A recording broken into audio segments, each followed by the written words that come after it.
ሲትጽያ ወተከይድ አንበሳ ወከይሴ ዘንዶውን ትጋልባለህ፣ እባቡን ትጨብጣለህ፣ ጊንጡን ትረግጣለህ፣ መርዙን ትጠጣለህ፣ እባቡን ትቀጠቅጣለህ፣ አጋንንትን ታስወጣለህ፣ ቡዳና ምቀኛ ዛርና ሟርተኛ ታስወግዳለህ።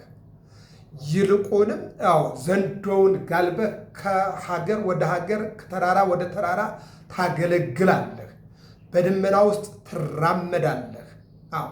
በስመ አብ ወወልድ ወመንፈስ ቅዱስ አሐዱ አምላክ አሜን። በዓለም ላይ የምትኖሩ ኦርቶዶክሳውያን የእግዚአብሔር ልጆች ሰላም እግዚአብሔር ይብዛላችሁ። ሐምሌ 14 ጻድቁ አቡነ አረጋዊ ዘደብረ ዳሞ እንዲሁም ሙሽራው ገብረ ክርስቶስ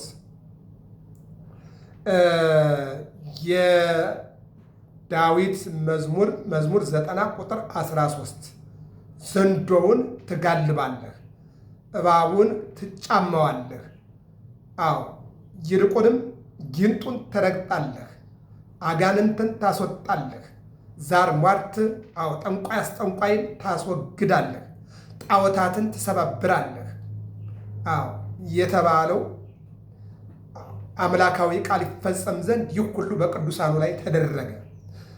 አዲስ ኪዳን የማርቆስ ወንጌል 16:17 ላይ እንዲህ ይለናል። ያመኑትን አለ ጌታችን መድኃኒታችን ኢየሱስ ክርስቶስ በቅዱስ ወንጌል ላይ ነው። ያመኑትንም እነዚህ ምልክቶች ይከተሏቸዋል። ልባር ያመኑትንም እነዚህ ምልክቶች ይከተሏቸዋል።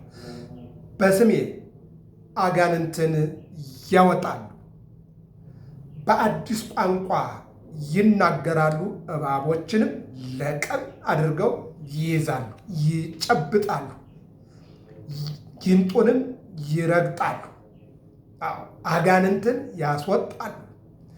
የሚገድልም ነገር ቢጠጡ መርዝ በእነሱ ላይ አይጎዳቸውም፣ ቦታ የለውም። እጃቸውንም በድውያን ላይ ይጭናሉ፣ እነርሱም የታመሙት ድውያን ይድናሉ፣ ነፃ ይወጣሉ፣ ሰላም ያገኛሉ። ጌታ ኢየሱስም ከእነርሱ ጋር ከተነጋገረ በኋላ ይህንን እነሆ ስልጣን ሰጣቸው ይላል።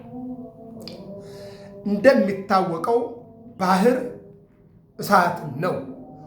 ሙሴ የዋሁ በበትር ነካና ሰውን የሚወስደውን እንስሳትን የሚወስደውን ድንጋይን እንጨትን የሚያገለባብጠውን የኤርትራ ባህር በበትሩ ነካ አደረገና ግራ ቀኝ ከፍሎ 600 ሺህ እስራኤላውያንን ይዞ ተሻገረ።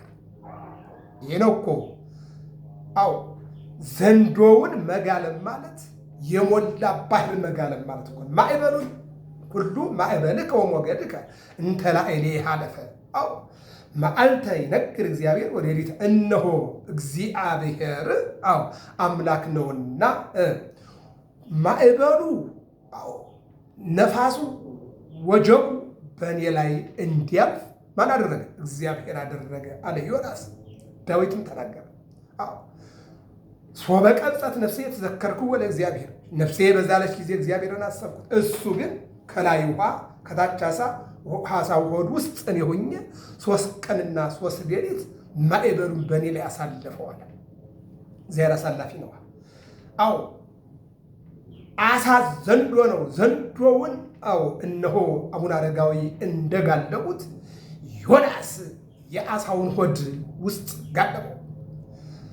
ትንቢተ ዳንኤል ምዕራፍ 3 ላይ እነዚያ 3 ወጣቶች በእምነት የአባቶቻችን አምላክ የ600 ሺህ አባቶቻችን አምላክ እግዚአብሔር የሚነደውን እሳት ያጠፋው ዘንድ ይችላል ብለው ወደ ነደደው እሳት ቢገቡ ወረደ መልአከ እግዚአብሔር ዘስሙ ገብርኤል ወዘበጦ ለነበልባለ እሳት። ገብርኤል የተባለ መልአክ ወረደና በብርሃን መስቀል እሳቱን ሲመታው አይለፍከነ ማእከለ እሳት ወማይ፣ በእሳትና ውሃ መካከል አሳለፍከን። እሳቱ እየነደደ አቃጣይነቱ ውሃ አደረገና ጋልበውት ዋይተውት እንዲያልፉ አደረጋቸው። ቂርቆስና ኢየሉጣ ጋኑን የነደደውን ጋን የፈላውን ውሃ ጋለቡት። እነሆ ጋኑ ወይም በርሚሉ በርሚልነቱን ለቆ እሳት ሆኗል። ውሃው ደግሞ ውሃነቱን ለቆ እሳት ሆኗል። ወደዚያ ሲወረውሯቸው በላዩ ላይ ሆነው ጋለቡት። በጸሎቱ ለቅዱስ ቂርቆስ ወጻማይ ውስተ ጽሕርት ወኮነ ጥምቀተ ለአግብርተ እግዚአብሔር። ይልቁንም በቅዱስ ቂርቆስ ጸሎት የፈላ ውሃ ጥምቀት ሆነላቸው። ክብርና ምስጋና ለአምላካችን ለእግዚአብሔር። ይልቁንም ይነግራል ጸልዩ ዛድኃኖሙ ለአናንያ ወአዛርያ ወሚሳኤል ውእቱ ያድነና። አናንያ አዛርያ ሚሳኤልን ያዳን እኛን ያድነናል። ያድነን እግዚአብሔር። ሶስት ወጣቶች ደግሞ ምን አሉ? አባቶቻችን ያዳነ እግዚአብሔር እኛን ያድነናል አዳናቸው። እናትና ልጅ ደግሞ ሶስቱን ወጣቶች ያዳናቸው እግዚአብሔር ያድነናል።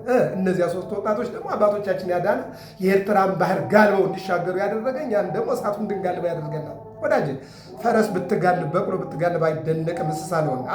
የሚያስደንቁትስ ውሃ የጋለበው ሙሴ፣ እሳት የጋለቡ ሶስት ወጣቶች፣ እንደገና የፈላ ውሃ የጋለቡ እናትና ልጅ ቂርቆስና ኢየሉጣ።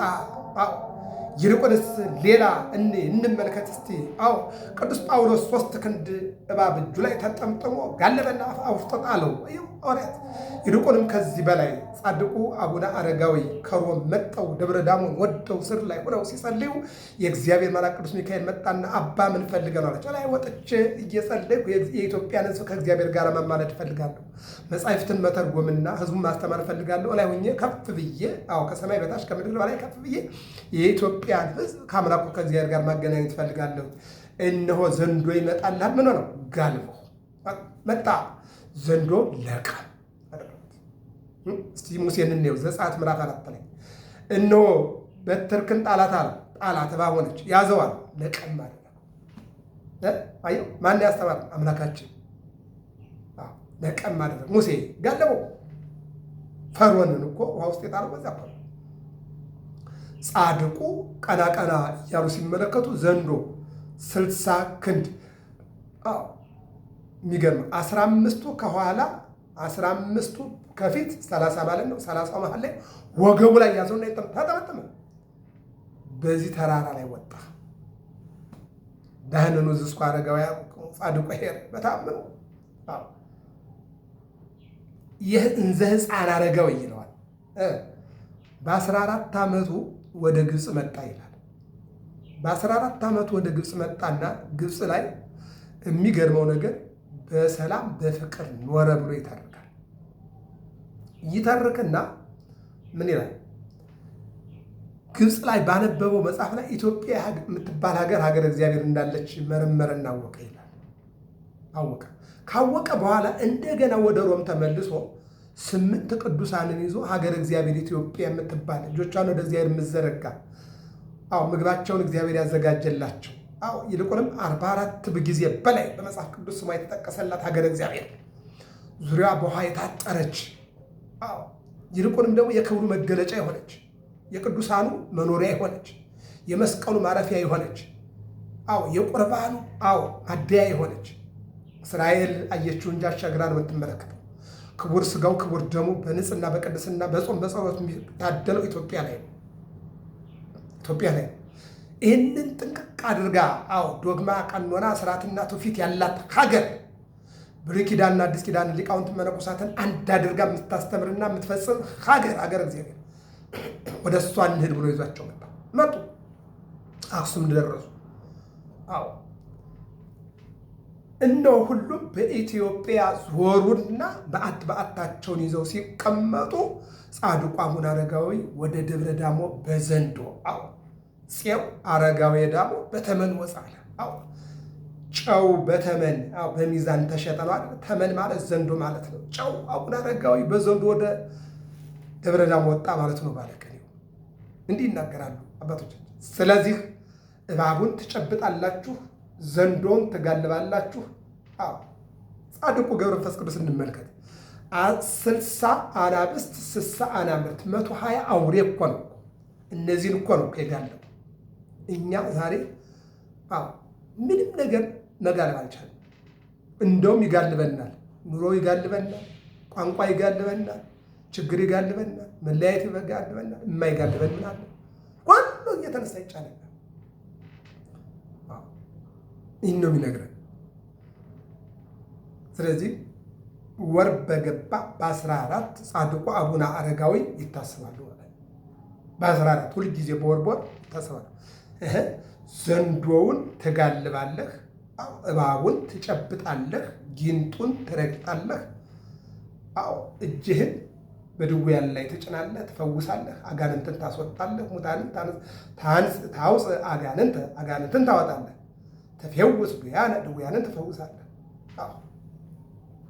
ይሄ ነው የጻድቁ በረከት በሕይወታችን ላይ ይደርብን። ሌላኛው ገብረ ክርስቶስ ነው። ያው ተመሳሳይ ታሪክ ነው፣ ሁልጊዜ የምናውቀው ነው። ለጋብቻ አባቱ ፈቅዶና ወዶ ንጉሥ ነው ቢያጋባው እኔ የክርስቶስ ንጉሥ ነኝ ብሎ እንደ ቅድስት አርሴማ ሀገር መንኖ የሄደ በሄደበት ሀገር ክብሩ ቢታወቅበት መልሶ በእናት አባቱ ቤት መጦ ለብዙ ዘመን የቆሻሻ መጣያ ገንዳ ሆኖ ይልቁንም ውሾች ሲያውቁት አባቱ እናቱ የቤት ሰራተኞች ሳያውቁት እነሱ የተረፋቸውን ምግብ እየወረወሩለት የቆሻሻ ውሃ እየደፉበት በላዩ ላይ እያፈሰሱበት የኖረ መጨረሻ ላይ ግን በእረፍቱ እመቤታችን ለቄሰ ገበዙ ያ ጻድቅ ሞቷልና ሂድና አሳጥበህ አስገንዘህ አምጣና ቅበረው አለችው።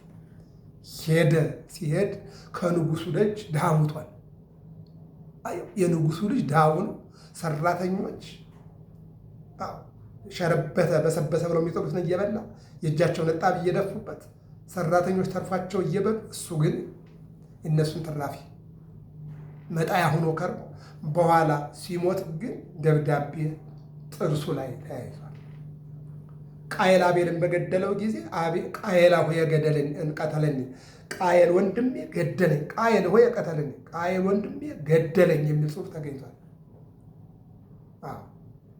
እሱ አላውቅም ቢልም ምስክር ግን ተገኝቷል። ደሙ መሰከረ። እዚህ ላይ ደግሞ ካህኑ መጣና ቄሰ ገበዙ መጣና ሲያዩ ሙቷል። እዚህ ጥርሱ ላይ ምን አለ? ወረቀት አለ። ልቅ አልልክም አለ። ደወል ደውለው እግዚኦታ አድርገው ምህላ አድርገው ለቀቀላቸው። ደብዳቤው ሲነበብ የንጉሱ ልጅ ነው። ከሀዘን ላይ ሀዘን፣ ከለቅሶ ላይ ለቅሶ ሆነ። ወር በገባ በ14 ዓለምን የናቀ የምንነ የአቡነ አረጋዊና ዓለምን የናቀ ጋብቻን የናቀ ሙሽርነትን የናቀ የክርስቶስ ሙሽራ ነኝ አለ የጻድቁ ገብረ ክርስቶስ ራዕይ መታሰቢያ ነውና የቅዱሳኑ በረከት አይለየን። ገብረ መስቀል ሚዲያ ነው። ሰብስክራይብ፣ ላይክ፣ ሸር አድርጉ። ሰላም እግዚአብሔር ከሁላችን ጋር ይሁን። አሜን።